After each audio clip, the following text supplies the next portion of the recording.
This weekend, a man killed 11 people in the Tree of Life Synagogue in Pittsburgh, additionally injuring 4 other people. Today, he appeared in court and prosecutors are now vowing to pursue the death penalty. We wanna give you all the information on how that played out.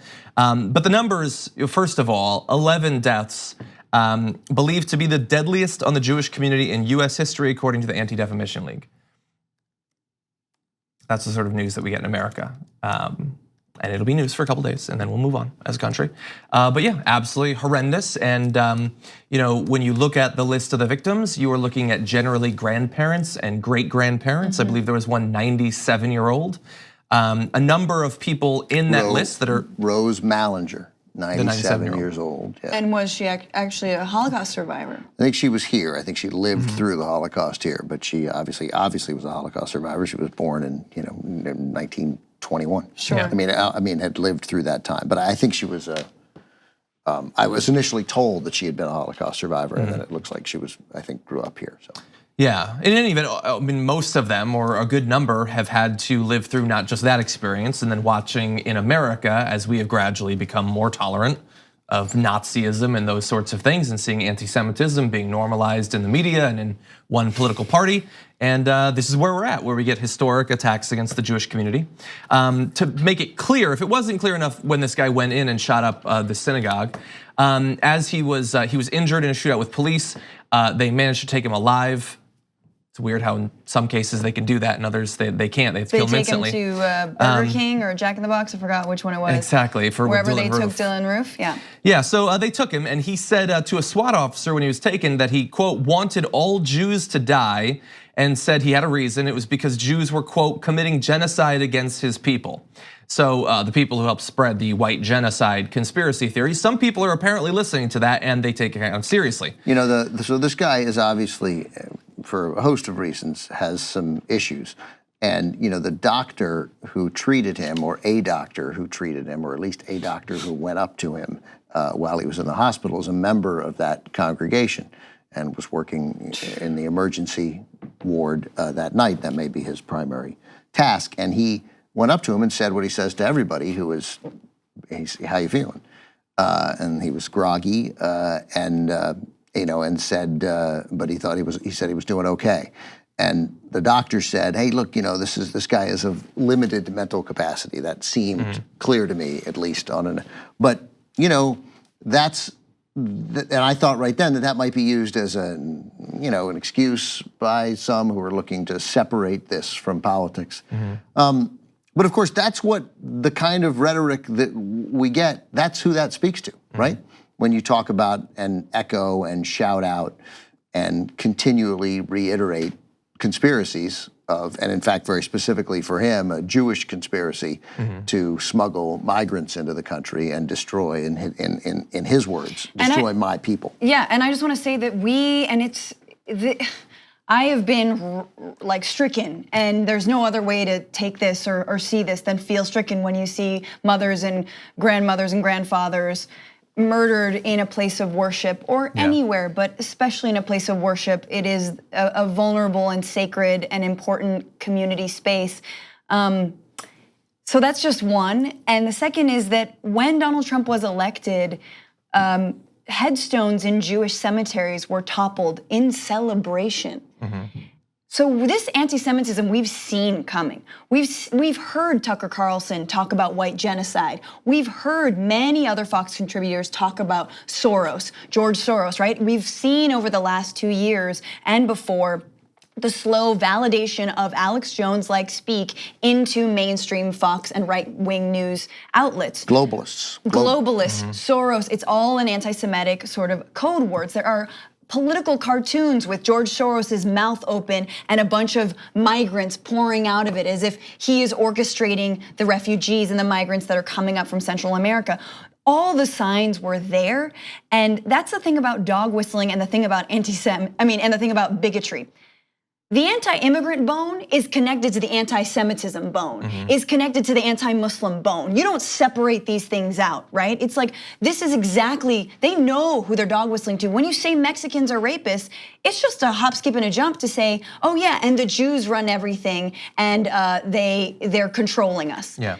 So there's you sink one foot in and you go the whole way, and now we see it all playing out, right? And the fact that our president hasn't stood up and said that bigotry is wrong and anti-Semitism is absolutely wrong, although now he's making these really half-assed attempts, because his first response was they should have been armed. Well, so I love everything you said except for the end, and I know why you said it, and I say it all the time too, and so it's good to hear somebody else say it so I can make sure I don't. Because suppose he had condemned it in a way that we thought was appropriate. Like the danger of a guy like Donald Trump is, and why his poll numbers fluctuate when they should only go down.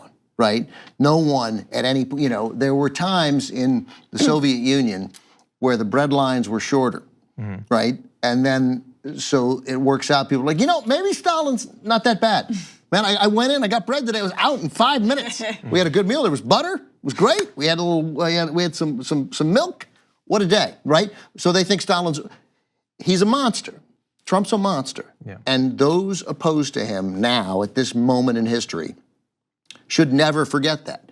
And you don't give him political victories. You don't work with him. You work only to defeat him. And the danger is that we have this instinct as humans, as good people, millions, tens of millions of us, that therefore when he does something right, as any person does something right, you want to say, all right, well, he condemned it. He condemned it in the right way.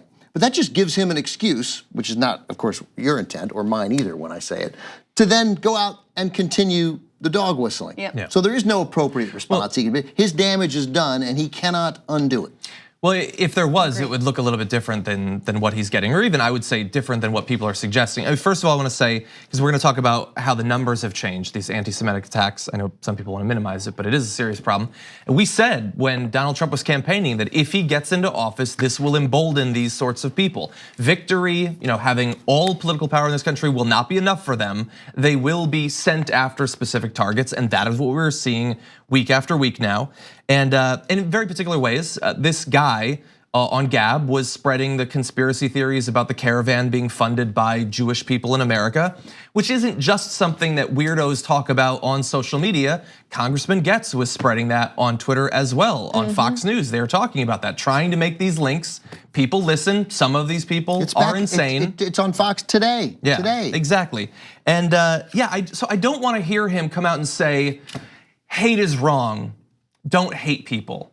Him at this point, him saying pretty much anything would be useless. But if he's going to say something, I want him to come out and say, if you hate Jewish people, I don't want your support. If you believe that Jewish people are behind conspiracies, if you think they're secretly controlling things, if you think that they are invading America with Mexicans, I don't want your support. I don't want anything to do with you. And furthermore, if you think there's any ambiguity about whether Nazis are good or bad, I don't want your support. Right. Don't come to my rallies. Don't wear my hat. Don't go to my website. Don't tweet MAGA. David Duke, though? I've never heard of him. Exactly. If you wanted to be unambiguous, you could be unambiguous.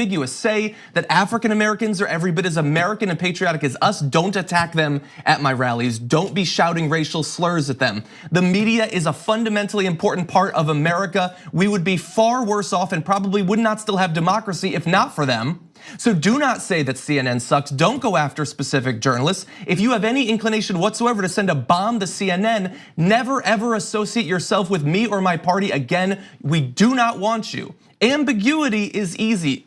Similarly, being unambiguous would be easy too. He chooses not to do that because he desperately wants your support. And that's the president, right? Oh yeah, that's what we hope for. But what about Republicans? What about, and this is the thing that I come back to, because I think in the last 2 years we've had this debate over whether white supremacy was the main event, whether it was the main course, or whether it was sort of a side dish, right? Whether this was sort of this, a sort of distraction, if you will, the culture wars, whether the real thing was, Trump is a Trojan horse for tax cuts. He's a Trojan horse for billionaires, for overturning Roe v. Wade, for all of these conservative things that the likes of Mitch McConnell and Ted Cruz have wanted